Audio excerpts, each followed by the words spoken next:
মালিক তুমি জান্নাতে, তোমার পাশে আমায় একটি ঘর বানিয়ে দিও, একটি ঘর বানিয়ে দিও সে বিভীষিকাময় মহাদিনে, তোমার প্রতিবেশী করে নিও। আসসালামু আলাইকুম ওয়া রাহমাতুল্লাহি তাআলা ওয়া বারাকাতুহু। নাহমাদুহু ওয়া নুসাল্লি আলা রাসূলিহিল কারীম, আম্মা বা'দু, ফাআউযু বিল্লাহি মিনাশ শাইতানির রাজীম। বিসমিল্লাহির রাহমানির রাহিম। ওয়া ইযা সাআলাকা ইবাদি আন্নী ফাইন্নী করিব উজিবু দা'ওয়াতাদ দাঈ ইযা দাআন ফালইস্তাজিবু লি ওয়া লিয়ুমিনু বি লাআল্লাহুম ইয়ারশুদুন। সাদাকাল্লাহুল আযীম। রব্বি ইশরাহ লি সাদরি ওয়া ইয়াসসির লি আমরি ওয়াহলুল উকদাতাম মিন লিসানি ইয়াফকাহু কওলি। আল্লাহ তাআলার শুকরিয়া জ্ঞাপনের পাশাপাশি আমি অন্তরের অন্তঃস্থল থেকে ধন্যবাদ জানাতে চাই বিজনেস কমিউনিটি পাসার বেসার ক্লাংকে এরকম চমৎকার একটি গোছালো পরিবেশে একটি প্রোগ্রাম উপহার দেওয়ার জন্য। সম্মানিত সুধী, যে টপিকটিকে সামনে রেখে আমি কিছু কথা আপনাদের সামনে উপস্থাপন করব, সেই টপিকটি হচ্ছে আমরা কি করে আল্লাহ তাআলার প্রিয় ভাজন হতে পারি, আমরা কিভাবে আল্লাহ তাআলার নৈকট্য হাসিল করতে পারি, ইবাদতের মধ্য দিয়ে কিভাবে আমরা আল্লাহর আরো প্রিয় হয়ে উঠতে পারি। এই টপিকটা নিয়ে আমরা কিছু কথা শুনবো ইনশাআল্লাহ। তার আগে আপনারা বলুন যে আমরা সবাই আল্লাহ তাআলার প্রিয় হতে চাই কি চাই না? সবাই আল্লাহর প্রিয় হতে চান? সবাই আল্লাহ তাআলার নৈকট্যপ্রাপ্ত বান্দা হতে চান? আলহামদুলিল্লাহ, আমরা সবাই একমত যে আমরা আল্লাহ তাআলার প্রিয় হতে চাই, আমরা আল্লাহর আরো কাছে যেতে চাই। আমাদের বাংলাদেশে তো ক্লোজ আপ ওয়ান আমাদেরকে কাছে আসার গল্প শোনায়, কি বলেন? বিবাহ বহির্ভূত একটা ছেলে মেয়ে কিভাবে একে অপরের কাছে আসতে পারে, এই হারাম রিলেশনের গল্প শোনায়। কিন্তু কোরআন আমাদেরকে কি করে আমরা আল্লাহর কাছে যেতে পারবো ওই গল্প শোনাবে। আলহামদুলিল্লাহ পড়েন। তো আমরা সবাই একমত হলাম যে আমরা আল্লাহর কাছে যেতে চাই, কিন্তু কাছে যাব কি করে? তাকে তো আমরা দেখি না। আল্লাহকে দেখা যায়? দেখেছেন কেউ কখনো? আওয়াজ করে বলেন, আল্লাহকে দেখেছেন কেউ? তো যাকে দেখি না তাকে কাছে যাব কি করে? একজনকে চিনি, চিনলেই না তার কাছে যাওয়া যায়, কি বলেন? আল্লাহকে দেখা যায় না। আল্লাহ বলেন লা তুদরিকুহুল আবসার ওয়া হুয়া ইউদরিকুল আবসার ওয়া হুয়াল লতীফুল খবীর। পৃথিবীর কোনো চোখ আমাকে দেখে না, কিন্তু আমি সব চোখগুলোকে দেখি। তিনি দৃষ্টির আয়ত্তে নন, দৃষ্টি তার আয়ত্তে। তিনি দৃষ্টির আয়ত্তে নন, বরং দৃষ্টিগুলো তার আয়ত্তে। তাকে দেখা যায় না, কিন্তু আল্লাহ তাআলাকে দেখা না গেলেও তাকে অনুভব করা যায় কি যায় না? আল্লাহ তাআলা বলেন তোমার অনুভূতি দিয়ে তুমি বুঝবে যে আমি তোমার বড্ড কাছে। যে আয়াত দিয়ে আমি শুরু করেছি, আল্লাহ তাআলা বলছেন ওয়া ইযা সাআলাকা ইবাদি আন্নী ফাইন্নী করিব। নবী হে, আপনার উম্মতেরা যখন, আমার বান্দারা যখন আমার ব্যাপারে জিজ্ঞেস করে, আপনি বলুন ফাইন্নী করিব, আমি খুব কাছে। আল্লাহ কি দূরে না কাছে? সবাই বলুন, দূরে না কাছে? আল্লাহ বললেন আমার বান্দারা যখন জিজ্ঞেস করে আমার ব্যাপারে, আপনি বলুন আমি ফাইন্নী করিব, আমি কাছে। উজিবু দাওয়াতাদ দাঈ ইযা দাআন, কেউ যখন আমার কাছে দোয়া করে চায়, আমি তার ডাকে সাড়া দেই। তাহলে এই আয়াত থেকে বুঝলাম আল্লাহ তাআলা কাছে। এখানে তো আল্লাহ কেবল কাছে বলেছেন, আরেকটা আয়াতে আল্লাহ বলেছেন আমি সবচাইতে কাছে, আমার চাইতে কাছে তোমার কেউ হতে পারে না। ওয়া নাহনু আকরাবু ইলাইহি মিন হাবিলিল ওয়ারিদ। আমাদের এখানে গ্রীবাস্থ একটা ধমনী আছে, এই ধমনীটা কেটে দিলে মানুষ মরে যায়। আল্লাহ বলে তোমার এই ধমনীর সাহারক তোমার যত কাছে, আমি আল্লাহ তোমার তার চাইতেও বেশি কাছে। হাবলুল ওয়ারিদের তাফসিরে বেশিরভাগ এসেছে এখানকার সাহারক। কেউ কেউ বলেছেন হাবলুল ওয়ারিদ মানে আমাদের স্পাইনাল কর্ড, মানে আমাদের শির দ্বারা। এটার চেয়ে কাছে আর আমাদের কিছু হতে পারে না। আল্লাহ বলে তোমার শির দ্বারা তোমার যত কাছে, আমি আল্লাহ তোমার তার চাইতেও বেশি কাছে। তাহলে বুঝতে পারলাম যদিও আল্লাহ তাআলাকে দেখা যায় না, কিন্তু তাকে অনুভব করা যায়। আর তিনি বলেছেন তিনি কাছে, ডাকলেই তিনি ডাকে সাড়া দেন। আমরা চাইলেই তার কাছে যেতে পারি। তো আমরা কিভাবে আল্লাহর কাছে যাব, নৈকট্যপ্রাপ্ত বান্দা হব, এটা নিয়ে আমরা কিছু আলোকপাত করবো ইনশাআল্লাহ। আল্লাহ তাআলা পবিত্র কালামুল্লাহ মাজিদে আমাদেরকে জানিয়ে দিয়েছেন কিভাবে আমরা তার আরো কাছে যেতে পারি। এই ফর্মুলাটা কি? এই ইনস্ট্রাকশনটা, এই গাইডেন্সটা আল্লাহ তাআলা আমাদেরকে জানিয়ে দিয়েছেন। তিনি বলেছেন, কোরআনে আল্লাহ তাআলা বলেছেন, ওয়াসজুদ ওয়াকতারিব, যদি তোমরা আমার কাছে আসতে চাও তাহলে তোমরা সিজদায় লুটিয়ে পড়ো। তাহলে ফর্মুলা পেয়ে গেছি না? আল্লাহর কাছে যেতে হলে সিজদায় লুটিয়ে পড়তে হবে। আপনি সিজদায় চলে গেলেন তো আল্লাহর কাছে চলে গেলেন। আপনি যখন সিজদা দেন মনে হয় যে আপনি কার্পেটের উপর সিজদা দিয়েছেন, মনে হয় জায়নামাজে সিজদা দিয়েছেন, মনে হয় মসজিদের টাইলসে সিজদা দিয়েছেন, কিন্তু আসলে আপনার সিজদাটা আল্লাহর কুদরতি পায়ের উপরে গিয়ে পড়েছে। ওয়াসজুদ ওয়াকতারিব, আল্লাহ বললেন সিজদা দাও, সিজদায় লুটিয়ে পড়ো, আমার কাছে চলে আসো। এবং হাদিসে বিষ্ণু সাল্লাল্লাহু আলাইহি ওয়াসাল্লাম বলেছেন, আকরাবু মা ইয়াকুনুল আবদু মির রাব্বিহি ওয়া হুয়া সাজিদ ফাআকসিরু ফীহি দুআ। বান্দা যখন সিজদায় চলে যায় তখন বান্দা আল্লাহর সবচাইতে কাছে চলে যায়। ফাআকসিরু ফীহি দুআ, তাই ওই সময়টাতে তোমরা বেশি বেশি দোয়া করো, আল্লাহর কাছে চাও, কারণ এটা একটা মাহেন্দ্রক্ষণ। কি বলেন?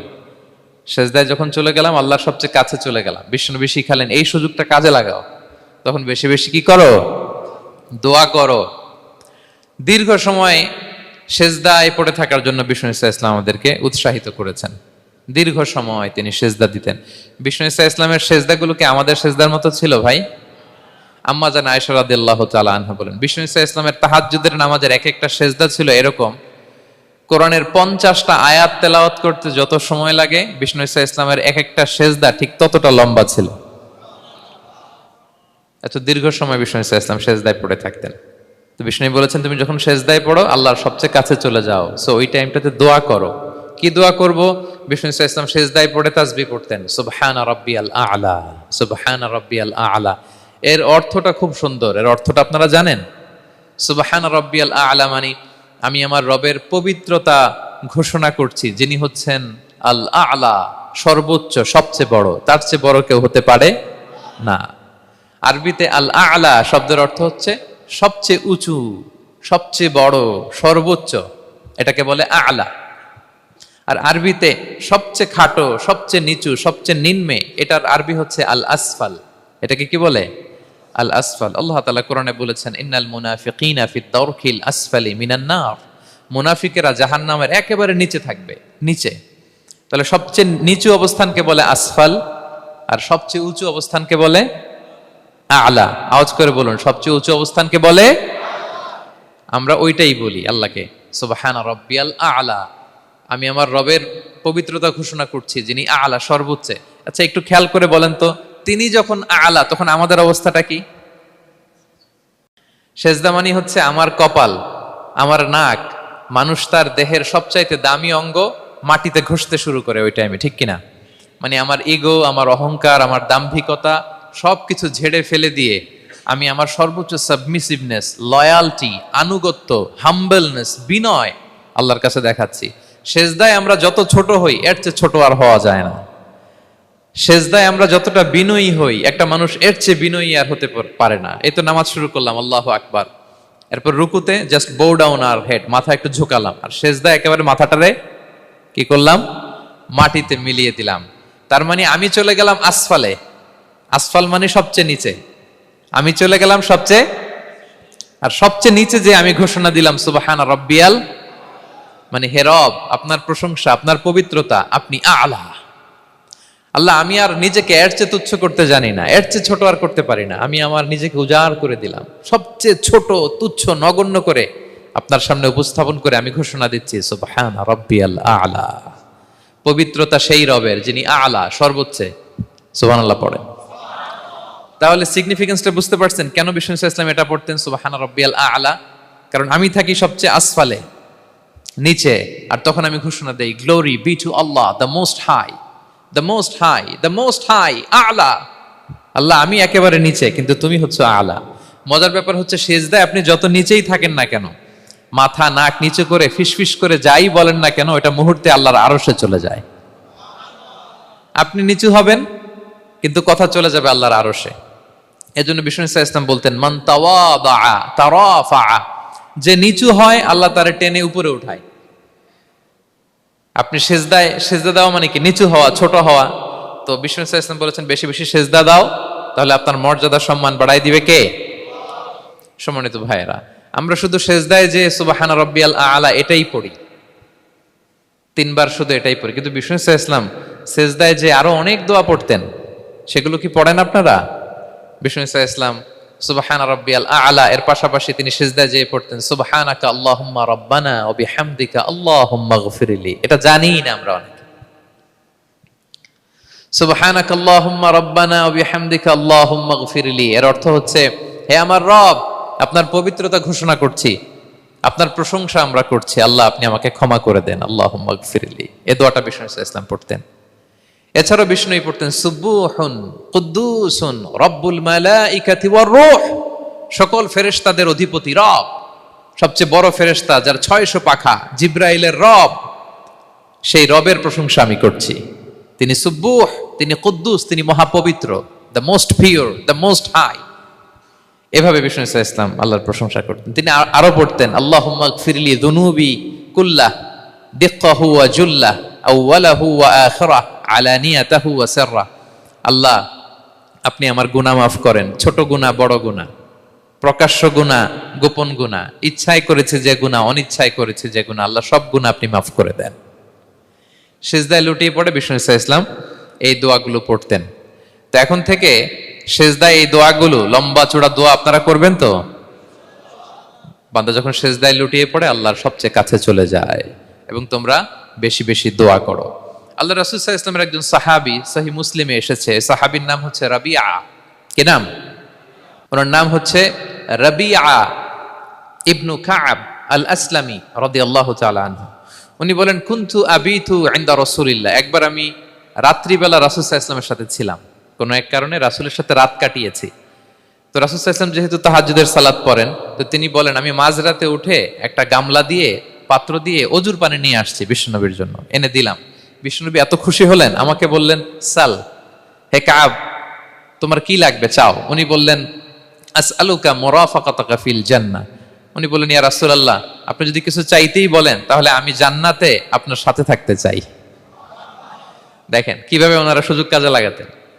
অজুর পানি নিয়ে আসছে, বিষ্ণুবী খুশি হয়ে গেলেন, বলেন তুমি কি চাও? বলে আসআলুকা মুরাফাকাতাকা ফিল জান্নাহ, বড়টাই চাইছে, ছোটখাটো জিনিস চাই নাই। যে নবী হে আমি জান্নাতে আপনার সাথী হতে চাই। বিষ্ণু বললেন আওয়া গায়রা যালিক, আর কিছু চাও, অন্য কিছু লাগবে?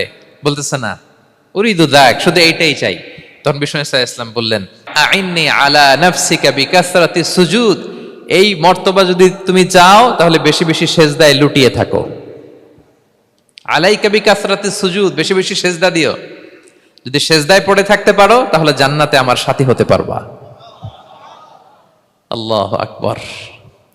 তাহলে সম্মানিত ভাইয়েরা, সেজদা দেওয়ার মধ্য দিয়ে আমরা আল্লাহর কাছে যেতে পারি। ক্লোজ আপ ওয়ান তো আমাদেরকে হারাম কাছে আসার গল্প শোনায়, কোরআন আমাদেরকে আল্লাহ তাআলার কাছে কি করে আমরা যেতে পারি এই গল্প শোনাচ্ছে। কোরআন বলে ওয়াসজুদ ওয়াকতারিব, সেজদায় লুটিয়ে পড়ো, আমি আল্লাহর কাছে আসো। তাহলে বেশি বেশি সেজদা দেওয়ার মধ্য দিয়ে আমরা আল্লাহ তাআলার প্রিয় ভাজন হতে পারি, আমরা তার কাছে যেতে পারি। এবং কিয়ামতের দিন আল্লাহ তাআলা আমাদের সবাইকে সেজদা দিতে বলবেন। সেদিন অযুত লক্ষ নিযুত কোটি কোটি মানুষ, তাদের সামনে আল্লাহ বলবেন আমাকে সেজদা দিয়ে দেখাও। আমরা দুনিয়াতে যারা আল্লাহকে প্রাণ ভরে সেজদা দিয়েছি, আমরা সেদিন আল্লাহু আকবার বলে সেজদায় লুটিয়ে পড়ব। কিন্তু যারা সেজদা দেয় নাই, অথবা যারা লোক দেখানো সেজদা দিয়েছে, তারা সেজদা তো দূরের কথা, ওদের পিঠটাই বাঁকা করতে পারবে না। আল্লাহ বলেন ইয়াউমা ইউকশাফু আন সাকিন ওয়া ইউদআউনা ইলা সুজুদি ফালা ইস্তাতিউন, সেদিন আল্লাহ তাআলা তার পায়ের গোছা উন্মুক্ত করবেন। অনেকে বলে হুজুর আল্লাহরও পা আছে? আছে, আল্লাহ তাআলারও পা আছে, কিন্তু এই পাটা কেমন এটা আমরা জানি না, আমাদের পায়ের মতন না। লাইসা কামিসলিহি শাই, কোনো কিছু তার মতো নয়। তো তিনি কার মতো? উত্তর হচ্ছে তিনি তার মতো। সুবহানাল্লাহ পড়বেন না? লাইসা কামিসলিহি শাই, তার মতো কিছু নাই। তো তিনি কার মতো? তিনি তার মতো। ওয়ালাম ইয়াকুল্লাহু কুফুয়ান আহাদ, তার মতো, তার সমকক্ষ কোনো কিছু নাই, তিনি তার মতো।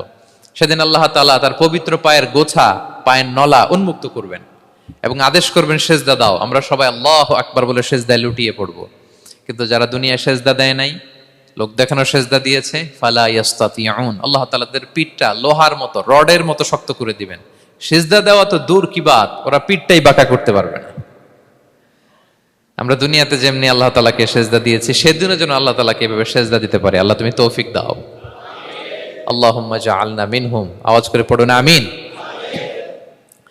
তাহলে সম্মানিত সুধী, আমরা যদি আল্লাহর প্রিয় হতে চাই, তার নৈকট্যপ্রাপ্ত বান্দা হতে চাই, প্রথম ফর্মুলা কি বলেন আপনারা? সাজদা। আওয়াজ করে বলুন, প্রথম ফর্মুলা কি? বেশি বেশি আল্লাহর সেজদা দিতে হবে, সেজদায় দীর্ঘক্ষণ পড়ে থাকতে হবে এবং সেজদায় দোয়াগুলো করতে হবে, মনের আকুতি মিনতি জ্বালা যন্ত্রণা এগুলো আল্লাহর কাছে উপস্থাপন করতে হবে। পারা যাবে তো ইনশাআল্লাহ? এই তো গেল কোরআনিক ফর্মুলা। কোরআন আমাদেরকে জানিয়েছে যদি আল্লাহর কাছে যেতে চাও সেজদা দাও। এবার আমরা একটু হাদিসের দিকে চোখ বুলাই যে হাদিস কি বলে। হাদিসে কুদসিতে এসেছে, আল্লাহ রাব্বুল ইজ্জা ওয়াল জালাল বলেন, ওমা ইয়াজালু আবদি ইয়াতাকাররাবু ইলাইয়া বিন-নওয়াফিল। আমার বান্দা যদি আমার কাছে আসতে চায় তাহলে সে যেন বেশি বেশি নফল ইবাদত করে। নফল ইবাদতের মধ্য দিয়ে সে আমার কাছে আসতে থাকে। যত বেশি নফল ইবাদত করবে আমার কাছে আসবে। হাত্তা উহিব্বাহু, এক পর্যায়ে এমন হবে যে আমি আল্লাহ তাকে ভালোবাসতে শুরু করে দিব।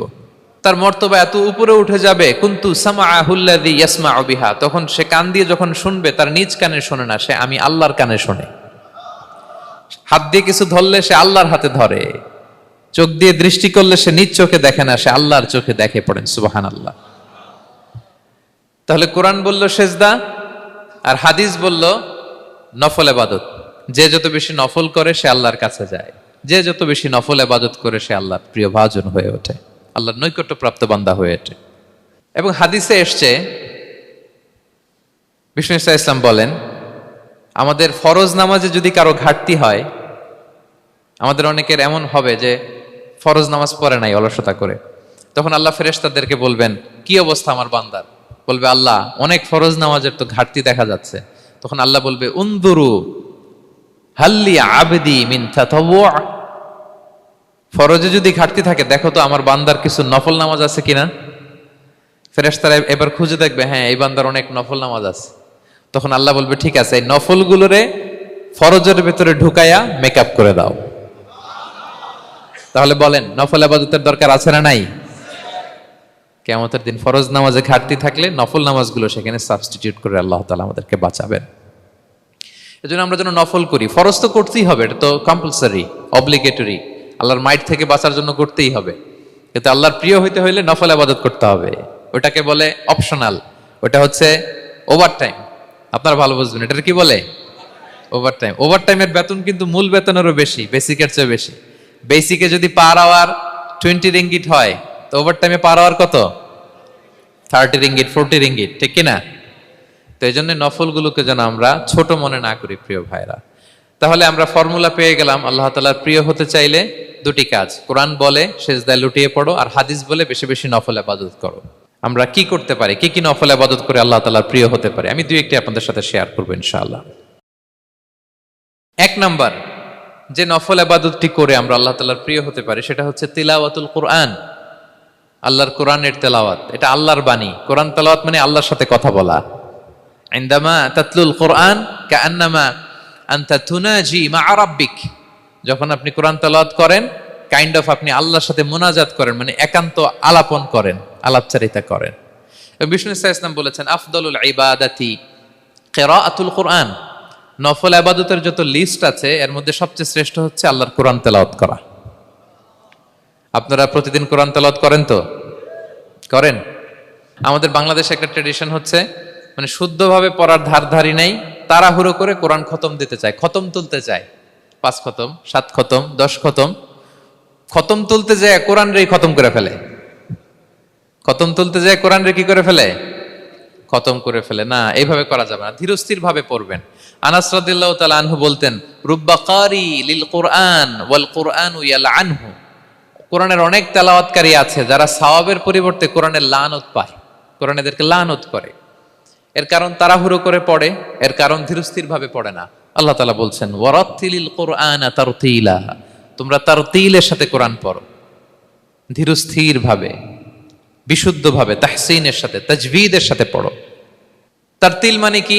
আনাস রাদিয়াল্লাহু তাআলা আনহু বলেন বিষ্ণু সাল্লাল্লাহু আলাইহি ওয়াসাল্লামের কিরাআতের ব্যাপারে যে রাসূলুল্লাহ সাল্লাল্লাহু আলাইহি ওয়াসাল্লাম ইয়ামুদ্দু বিহা সাওতাহু মাদ্দান, তিনি যখন কিরাআত পড়তেন টেনে টেনে পড়তেন, তাড়াহুড়ো করে পড়তেন না। কিভাবে পড়তেন? টেনে টেনে পড়তেন। আম্মাজান উম্মে সালামা রাদিয়াল্লাহু তাআলা আনহু বলেন, কানা ইউকাত্তিউ কিরাআতাহু আয়াতান আয়াতান, প্রতি আয়াত পড়ে থামতেন, তাড়াহুড়ো করতেন না। তাহলে বিশ্বনবী টেনে টেনে কোরআন পড়তেন, প্রতি আয়াত শেষে থামতেন, ধীরস্থির ভাবে। তাড়াহুড়ো করা যাবে, প্রতিটা আয়াত শেষে থামতে হবে। আলহামদুলিল্লাহি রাব্বিল আলামিন আর রহমানির রহিম মালিকি ইয়াউমিদ্দিন ইয়্যাকা না'বুদু ওয়া ইয়্যাকা নাস্তাঈন। টেনে টেনে পড়লাম, প্রতিটা আয়াত শেষেই থামলাম, ঠিক কিনা? ঠিক এভাবে বিষ্ণু ইসা ইসলাম তেলাওয়াত করতেন। এবং তিনি বলতেন, জাইয়িনুল কুরআন বিআসওয়াতিকুম, তোমরা সুন্দর কণ্ঠে, সুললিত কণ্ঠে সুর করে কোরআন পড়ো, সুন্দর করে পড়ো। অনেকে বলে, হুজুর আমার গলায় তো কোনো সুর নাই, আমি কি করব? প্রত্যেকের গলায় কিছু না কিছু সুর আছে। বাথরুমের ভিতরে ঢুকলে বোঝা যায়, যখন কাপড় কাচতেছেন আর গান গাইতেছেন মনের অজান্তে, তখন সুর চলে আসে। কোরআন পড়ার সময় সুর বেরোয় না, না? যার যেরকম সুর ওইটাই আপনি সুন্দর করে পড়বেন। আরব শায়েখরা যেই কণ্ঠে কোরআন পড়তেন, ওই কণ্ঠে আপনি সুর করে তেলাওয়াত করবেন।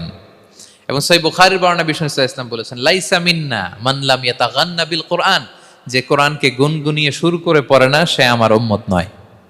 এবার বলেন, কোরআনকে সুর করে ধীরস্থির ভাবে টেনে টেনে থেমে থেমে পড়ার দরকার আছে না নাই? এভাবে পড়বেন তো সবাই? তারতিলের সাথে কোরআন পড়তে হবে। বাসায়, গাড়িতে কোরআনের তেলাওয়াত ছেড়ে দিয়ে রাখবেন। ওয়া ইযা কুরিআল কুরআনু ফাসতামিউ লাহু ওয়া আনসিতু লাআল্লাকুম তুরহামুন, যখন কোরআনের তেলাওয়াত হয় চুপ থাকো, মনোযোগ দিয়ে শোনো, আল্লাহর রহমতের বারিধারা তোমার উপর নাজিল হতে থাকবে। বাসায় কোরআন ছেড়ে দিয়ে রাখবেন। বাসায় কি ছেড়ে দিয়ে রাখেন বলেন? হিন্দি গান, বাংলা গান, কি ছেড়ে দিয়ে রাখেন? লাউড স্পিকারে কোরআন ছেড়ে দিয়ে রাখবেন। গাড়ি চালাচ্ছেন, কোরআন ছেড়ে দিয়ে রাখবেন, রহমতের বারিধারা নাজিল হবে। আর তেলাওয়াত করার সময় তারতিলের সাথে, নাকি খতম উঠাইতে যায় কোরআনের খতম করে দিবেন? হ্যাঁ, না, ধীরস্থির ভাবে পড়তে হবে। তাড়াহুড়ো করে পড়লে আমরা শুনলাম আজকে কোরআন লানত দেয়। কি দেয় ভাই? এমনটা যেন না হয়। তাহলে নফল ইবাদতের লিস্টে আমরা প্রথমেই রাখবো কোরআন তেলাওয়াত। শাহরু রমাদান আল্লাযী উনজিলা ফীহিল কুরআন, এই মাসে কোরআন নাজিল হয়েছে। কোরআন নাজিলের মাসে আমরা যেন বেশি বেশি কোরআন তেলাওয়াত করি। প্রতিটা অক্ষরে 10টা নেকি। পৃথিবীর এমন কোন কিতাব নাই, এমনকি হাদিসের কিতাবও না, বিষ্ণুনবীর হাদিস পড়লেও এটা নাই, শুধু কোরআন, শুধু আল্লাহর বাণী, এক অক্ষরে 10 নেকি। বিষ্ণু ইসলাম বলেন সূরা বাকারার শুরুতে যে আলিফ লাম মিমের মধ্যে এই 3টা অক্ষর বললে যে 10টা নেকি হবে এমন না, বল আলিফু হারফুন ওয়া লামু হারফুন ওয়া মিমুন হারফুন। আলিফ বললে 10 নেকি, মিম বললে 10 নেকি, লাম বললে 10 নেকি, আলিফ লাম মিম বললে 10টা সওয়াব হয়ে যাবে। এই বরকতের কিতাবকে আমরা মসজিদের সেলফে রেখে দিছি। মাকড়সার বাসা, ধুলা বালি পড়ে আছে, এটা পড়ার সময় আমাদের হয় না।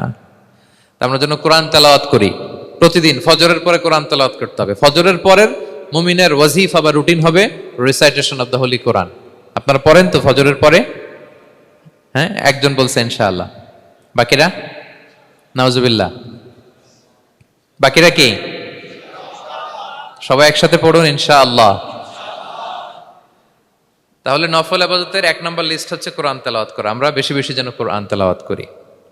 আল্লাহ তাআলার প্রিয় হওয়ার যে পদ্ধতি, নফল ইবাদতের মধ্য দিয়ে আল্লাহ তাআলার প্রিয় ভাজন হওয়া যায়। এর 2 নম্বর তালিকা হচ্ছে আত-তাহাজ্জুদ বা কিয়ামুল লাইল, রাতের সালাত। কিসের সালাত? 2 রাকাত করে মাঝরাতে যে সালাতটা বিষ্ণু ইসলাম পড়তেন, এটাকে বলে কিয়ামুল লাইল বা তাহাজ্জুদ। এক সাহাবী বললেন, ইয়া রাসূলুল্লাহ, আইয়ুস সালাতি আফদালু বা'দাল মাকতুবা, ফরজ নামাজের পরে কোন নামাজ সেরা? বিষ্ণু বললেন, আস-সালাতু ফি জাওফিল লাইল, মাঝরাতে যেই নামাজটা পড়ো তাহাজ্জুদ, এটা সবচেয়ে সেরা। ফরজ সালাতের পরে সবচাইতে শ্রেষ্ঠ সালাত হচ্ছে তাহাজ্জুদের সালাত। আল্লাহ তাআলা বলেন, ওয়া মিনাল লাইলি ফাতাহাজ্জাদ বিহি নাফিলাতাল লাকা আসা আইয়াবআসাকা রাব্বুকা মাকামান মাহমুদা। নবী হে, রাতের কিছু অংশে আপনি তাহাজ্জুদের সালাত পড়ুন, এটা আপনার জন্য অতিরিক্ত একটা ফরজ। এটা বিষ্ণু ইসলামের জন্য ফরজ ছিল, অতিরিক্ত ফরজ, নাফিলাতান লাক। এবং আসা আইয়াবআসাকা রাব্বুকা মাকামান মাহমুদা, আশা করা যায় এর কারণে আল্লাহ তাআলা আপনাকে মাকামে মাহমুদে উত্তীর্ণ করবেন। মাকামে মাহমুদ হচ্ছে এমন একটা স্পেশাল জায়গা, একটা মাকাম যেই জায়গায় দাঁড়িয়ে বিষ্ণু ইসলাম আমাদের জন্য সুপারিশ করবেন। মাকামে মাহমুদে দাঁড়িয়ে বিষ্ণু ইসলাম আমাদের জন্য সুপারিশ করবেন।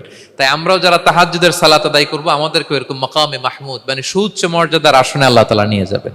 যারাই তাহাজ্জুদ পড়ে তাদের মর্যাদা বাড়িয়ে দেয় কে? এই নামাজটাকে আল্লাহ এত পছন্দ করেন কেন? এর কারণ, এটা এমন সময় পড়া হয় যে সময় দুনিয়ার সবাই ঘুমায়। দুনিয়ার সবাই কি করে? নিঝুম নিস্তব্ধ রাত, আপনি উঠে অজু করে নামাজ পড়তেছেন, তখন আপনি ঘুমান না, আপনি তখন আল্লাহর রঙে রঙিন হতে চান, কারণ আল্লাহও ঘুমায় না। সুবহানাল্লাহ পড়েন। আল্লাহ বলে, লা তাখুযুহু সিনাতু ওয়ালা নাওম, never the sleep not the slumber overtakes me. আমি আল্লাহর ঘুম তো আসে না, ঘুমের আগে যে তন্দ্রা আসে ওইটাও আসে না। আরবিতে স্বাভাবিক ঘুমকে বলে নাওম। আওয়াজ করে বলেন তো, ঘুমের আরবি কি? নাওম। আর ঘুমের আগে যে একটা ডোজি ডোজি ভাব আসে, ঝিমুনি আসে, এটাকে বলে সিনা। এটার কি বলে? আল্লাহ বলে, লা তাখুযুহু সিনাতু ওয়ালা নাওম, আমি আল্লাহর ঘুম নাই, ঘুমের আগে যে তন্দ্রা আসে ওইটাও নাই। তা আপনি ওই টাইমে আল্লাহর রঙে রঙিন হতে চান, আল্লাহ ঘুমায় না, তো আপনিও ঘুমান না। ঘুমের আর একটা গভীর নাম আছে, ওটার নাম হচ্ছে হুজুদ। আওয়াজ করে বলেন তো, ওটার নাম? ওটা মাঝরাতে, শেষ রাতে যে একটা গভীর ঘুম আসে, এটার বলে হুজুদ।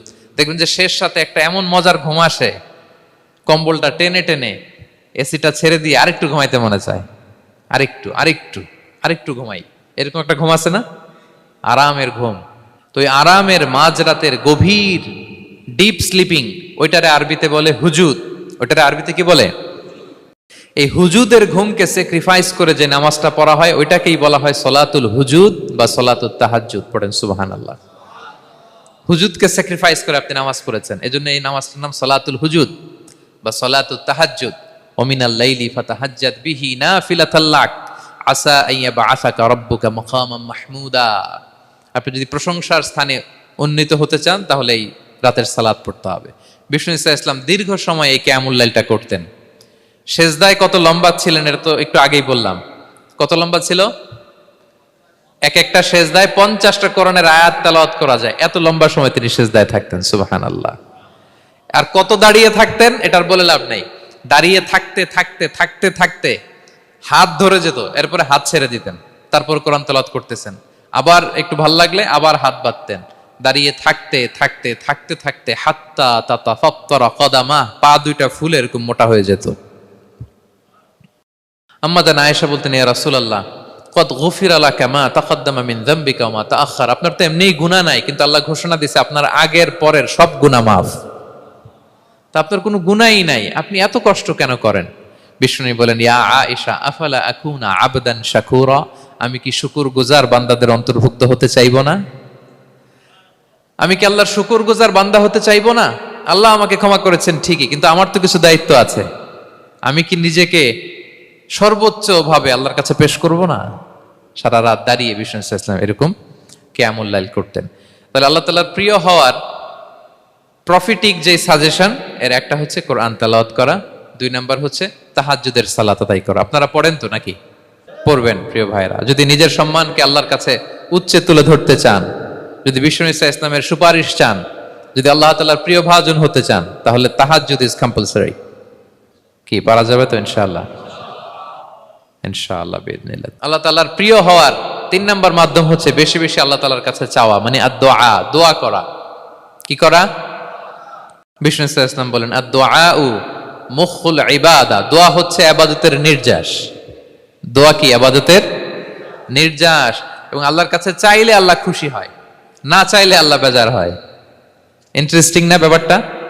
আর দুনিয়াতে বারবার চাইলে খুশি হন আপনি? একটা বিষয় নিয়ে একজনের কাছে গেলাম, ভাই একটু বিপদে পড়ছি, একটু হেল্প করেন, করলো। এরপরের সপ্তাহে আবার গেলাম, ভাই আমার তো একটু সমস্যা, টাকা পয়সার, একটু হেল্প করেন।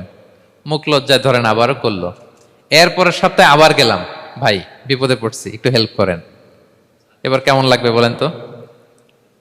আচ্ছা গেল। এরপরের সপ্তাহে আবার, এবার কি করবে? দৌড়ানি দিবে লাঠি লয়া। ঠিক কিনা বলেন? তুমি মামুর বাড়ির আবদার পাইছো না, প্রতি সপ্তাহে সপ্তাহে বিপদে পড়ছি। তার মানে এই দুনিয়ার হাইসিয়াত হচ্ছে বারবার কারো কাছে কোনো ইস্যু নিয়ে যাওয়া যায় না, বারবার কোনো ব্যাপার নিয়ে কারো কাছে চাওয়া যায় না। চাইলে সে রাগ করে, অখুশি হয়, কিন্তু আল্লাহর কাছে এটা বিপরীত। বিষ্ণু বলেন, ইন্নাহু মান লাম ইয়াসআলিল্লাহ ইয়াগদাব আলাইহি, যে আল্লাহর কাছে বারবার বারবার চায় না, আল্লাহ তার উপর রাগান্বিত হয়ে যায়। আর বারবার বারবার বারবার তার কাছে চাইলে আল্লাহ তাআলা তার প্রতি খুশি হয়ে যায়। এজন্য আল্লাহ তাআলার কাছে চাইতে হবে প্রিয় ভাইয়েরা, চাইতে হবে, বিনয়ের সাথে চাইতে হবে, চোখের পানি ছেড়ে চাইতে হবে, একাগ্র চিত্তে চাইতে হবে, চাওয়ার মতো চাইতে হবে। চাওয়ার মতো চাইলে আল্লাহ দেয়। যারা চাইতে পারে আল্লাহর কাছে, তারা আল্লাহর কাছ থেকে নিয়ে ছাড়ে। দেখবেন যেই বাচ্চা কাঁদে বেশি, ওই বাচ্চাকে মা দুধ খাওয়ায় বেশি, ঠিক কিনা? আর যেটা কাঁদে টাদে না, ওইটা টেক কেয়ারও কম। যেই ফ্যামিলিতে অনেক বাচ্চা কাচ্চা, দেখবেন যেটা কাঁদে বেশি, ওইটা টেক কেয়ারও বেশি। তো আপনি যত চাইবেন আল্লাহ তাআলা তত খুশি হয় আপনার প্রতি। কিভাবে চাবো? একাগ্র চিত্তে চাইতে হবে। আমরা অনেক সময় দোয়াও করি, আবার আরেক দিকে তাকায় আছি। এই যে দোয়া করতেছি, দেখেন, আল্লাহুম্মা আমিন, রব্বানা আতিনা ফিদ দুনিয়া হাসানা ওয়া ফিল আখিরাতি হাসানা। দোয়াও করতেছে, ইন্টেরিয়র ডিজাইনও দেখতেছে। এটা দোয়া হইছে? কথা বলেন না কেন, দোয়া হইছে? আবার দোয়াও করতেছে, দোকানের হিসাবও মিলাইতেছে, রব্বানা আতিনা ফিদ দুনিয়া। দোয়াও চলতেছে আর দোকানের হিসাব কিতাব যা আছে, এরকম দোয়াও আছে না নাই? এটার একটা আমি নাম দিছি, এটারে আমি বলি রোবোটিক দোয়া। মানে রোবট, আপনি একটা সিস্টেম অন করে দিবেন, ওটা করতেছে, এটার কোনো প্রাণ নাই, ওটার মধ্যে কোনো অনুভূতি নাই, কোনো রিয়েলাইজেশন নাই। এই অনুভূতিহীন দোয়া আল্লাহ কবুল করেন না, আল্লাহ কবুল করেন না। আপনার দোয়ায় প্রাণ থাকতে হবে, এখানে আপনার ধ্যান থাকতে হবে, মন থাকতে হবে, আপনার আকুতি থাকতে হবে, চাওয়ার মতো আল্লাহর কাছে চাইতে হবে। কিভাবে চাবেন? বিনয়ের সাথে চাবেন, আর ইয়াকিন রাখবেন আমার দোয়া আল্লাহ কবুল করবেই। উদুল্লাহ ওয়া আনতুম মুকিনুনা বিল ইজাবা, এমন ভাবে আল্লাহর কাছে চাও যে তুমি নিশ্চিত আমার দোয়া আল্লাহ কবুল করবেনই। আপনি নিশ্চিত হইলে আপনার দোয়া কবুল হয়ে যাবে। নিজেকে ছোট করে চাইবেন। ফাসআলুল্লাহ বিবুতুনি আকুফিকুম, বিষ্ণু বলেন তোমাদের হাতের তালুগুলো উপরের দিকে, ভিক্ষুকরা যেমনে চায়, স্যার 2 দিন ধরে কিছু খাই নাই স্যার, 2টা টাকা দেন, এই যে এইভাবে যে চায় হাত পাতে, এরকম হাতের তালুগুলো উপরের দিকে করে ভিক্ষুকের মতো আল্লাহর কাছে চাও। হাত তুলে চাও, হাত না তুলেও দোয়া করা যায়, হাত তুলেও করা যায়, কিন্তু বিষ্ণু বলেন হাত তুলে চাও। কারণ ইন্নাল্লাহা হাইয়ুন কারীম, আল্লাহ বড় লাজুক এবং লজ্জাশীল। বান্দা যখন হাত তুলে ভিক্ষুকের মতো কিছু চায়, ওই হাত খালি হাতে ফিরিয়ে দিতে আল্লাহ লজ্জা লাগে। খালি হাতে ফিরিয়ে দিতে আল্লাহ লজ্জা পান। হাত তুলে চাইবেন। দোয়াতে আল্লাহর নামগুলো ধরে ধরে ডাকুন, ইয়া আল্লাহ, ইয়া রহমান, ইয়া রহিম, ইয়া হাইয়ু, ইয়া কাইয়ুম বিরহমাতিকা আস্তাগীথ। আল্লাহর নাম ধরে ধরে চান, ওই দোয়া আল্লাহ কবুল করবেন। বিশ্বনবীর উপর দুরূদ পড়েন।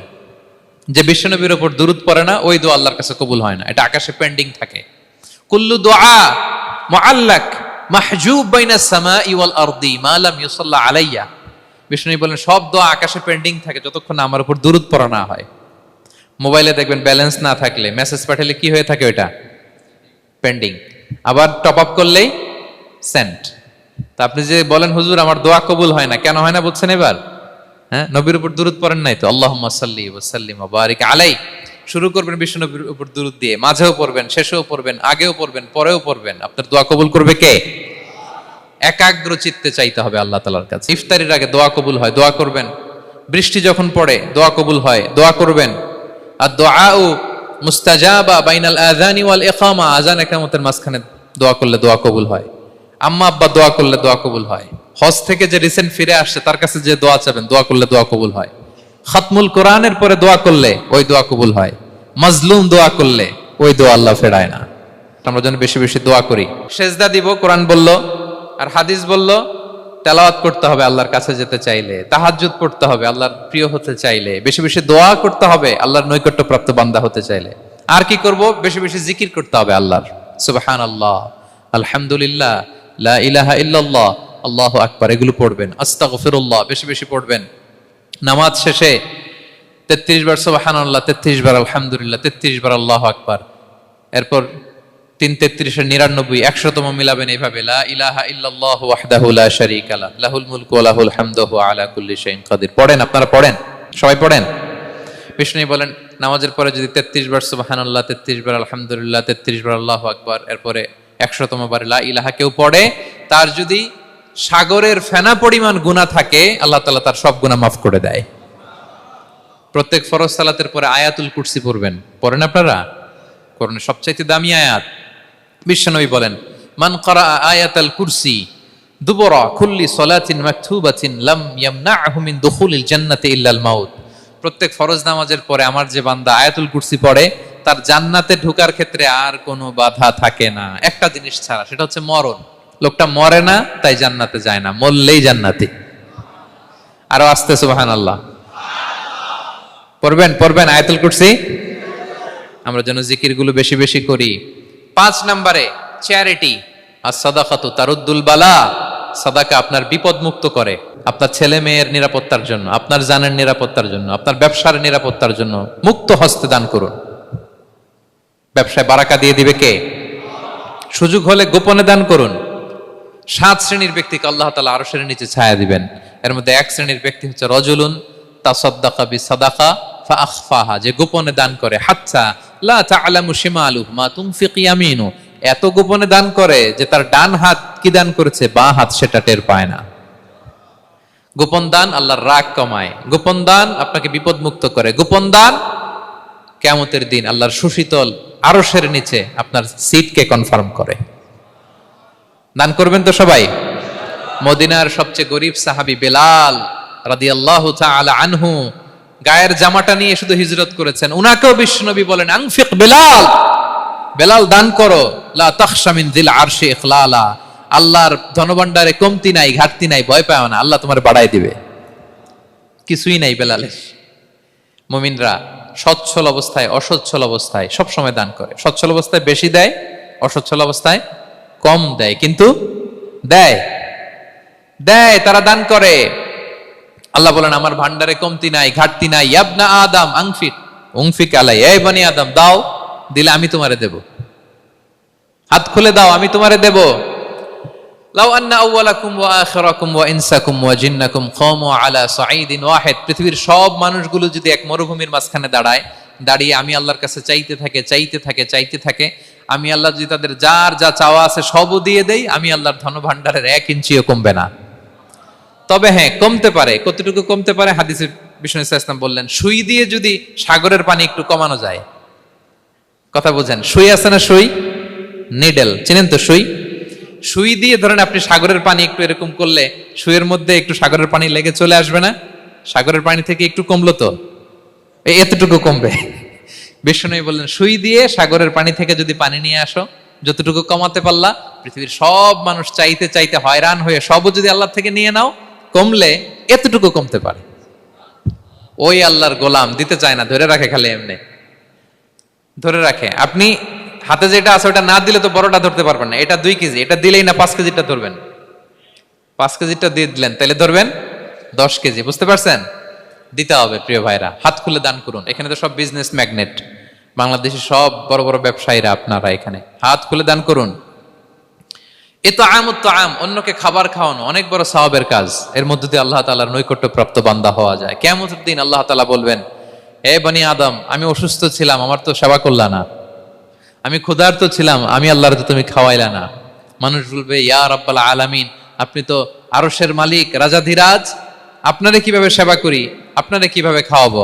আল্লাহ বলেন, ওই যে গরিব, ভুখা, নাঙ্গা, অভুক্ত আমার বান্দা তোমার কাছে খাবার চেয়েছিল, তুমি খাবার দাও নাই। ওই দিন তারে খাবার যদি দিতা, তাহলে আমি আল্লাহকে খাওয়ানো হতো। তাকে জামা দিলে আমি আল্লাহকে জামা দেওয়া হতো। তার চিকিৎসার ব্যবস্থা করে দিলে আমি আল্লাহর সেবা করা হতো। সুবহানাল্লাহ। ইফতার শেয়ারিং অনেক বড় সওয়াবের কাজ, মানুষকে খাওয়ানো অনেক বড় সওয়াবের কাজ। এগুলো যেন আমরা করি। আর যে ইবাদতগুলোর কথা বললাম, যেগুলোতে আল্লাহ তাআলার প্রিয় ভাজন হওয়া যায়, এগুলো আজকে আলোচনা শুই না, আজকে সারা রাত একেবারে ফাটায় ফেলছে ইবাদত করে, কালকে আর খবর নাই, এরকম আছে না? নাই না। আহাব্বুল আ'মালি ইলাল্লাহি আদওয়ামুহা ওয়া ইন কাল্লা, আল্লাহর কাছে সবচাইতে প্রিয় আমল হচ্ছে ওইটা যেটা বান্দা রেগুলার, ডেইলি বেসিসে করে, রেগুলার করে, যদিও পরিমাণে কম, কিন্তু নিয়মিত করে, এটা আল্লাহর কাছে বেশি প্রিয়। তাই যে সমস্ত নফল ইবাদতগুলোর মধ্য দিয়ে আমরা আল্লাহ তাআলার প্রিয় হব, আমরা যেন এগুলো রেগুলার করি, ইনশাআল্লাহ বলেন সবাই। আমরা যেন বেশি বেশি সেজদায় লুটিয়ে থাকি, আমরা যেন লম্বা সেজদা দেই, সেজদায় যেন আল্লাহর কাছে আমরা চাই, দোয়া করি।